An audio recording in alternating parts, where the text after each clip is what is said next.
भारत में आपने कई बार लोगों को बोलते सुना होगा कि अब सब भगवान भरोसे है। हमने सब कुछ भगवान यानी कि ऊपर वाले के ऊपर छोड़ दिया है। लेकिन साउथ एशिया के रीजन में भारत के आसपास ये हमारे जितने भी पड़ोसी देश हैं, आज की डेट में इन सबके माली हालात ये हो गए हैं कि अब ये भगवान भरोसे नहीं बल्कि भारत भरोसे हो गए हैं। और अब इन सब देशों ने अपना सब कुछ भारत भरोसे छोड़ दिया है।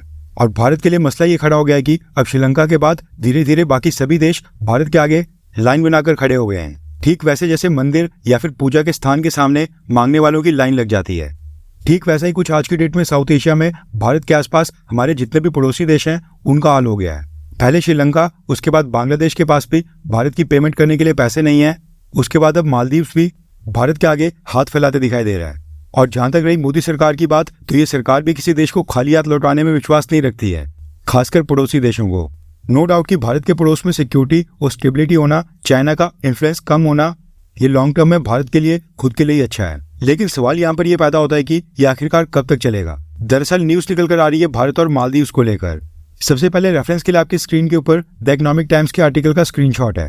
रिपोर्ट के मुताबिक मालदीव्स ने भारत सरकार से फाइनेंशियल एड मांगी थी और इसके ऊपर मोदी सरकार ने मालदीव्स को फाइनेंशियल एड देने का फैसला भी कर लिया है।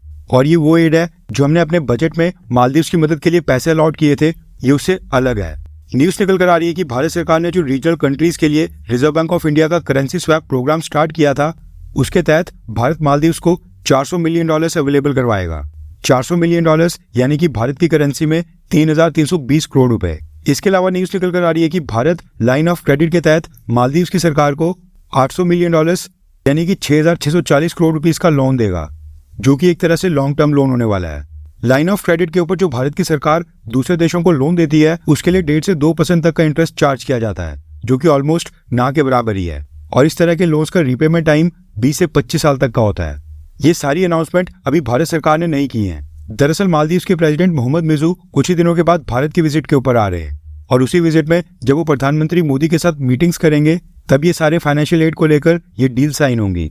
मालदीव्स के पास केवल 1 महीने का सामान इंपोर्ट करने के ही फॉरेक्स रिजर्व्स बचे हैं। अब देखा जाए तो मालदीव्स की टोटल जीडीपी $6 बिलियन के आसपास है, लेकिन मालदीव्स की सरकार के ऊपर टोटल डेप्ट जीडीपी का 110% है, यानी कि जीडीपी से भी ज्यादा, ऑलमोस्ट 10% ज्यादा। अब इस कर्ज को चुकाने के लिए मालदीव्स के पास पैसे नहीं है।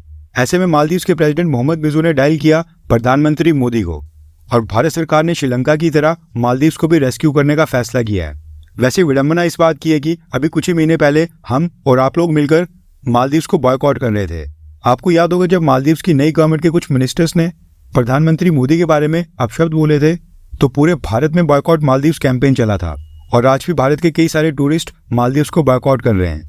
प्रधानमंत्री मोदी खुद ही लक्षद्वीप आइलैंड्स पे जाकर उसको प्रमोट करने लग गए थे और दूसरी तरफ मालदीव्स के प्रेसिडेंट मोहम्मद मिजू ने मालदीव से भारत की सेना को वापस भी भेज दिया था। लोन देना है या फिर नहीं देना है, ये तो खैर भारत सरकार का ही फैसला है, लेकिन आई होप मालदीव्स के प्रेसिडेंट मोहम्मद मिजू भी अब भारत से मदद लेने के बाद थोड़ा सुधर जाएंगे और दोबारा मालदीव्स के अंदर वहां पर एंटी इंडिया प्रोपेगेंडा को नहीं फैलाएंगे।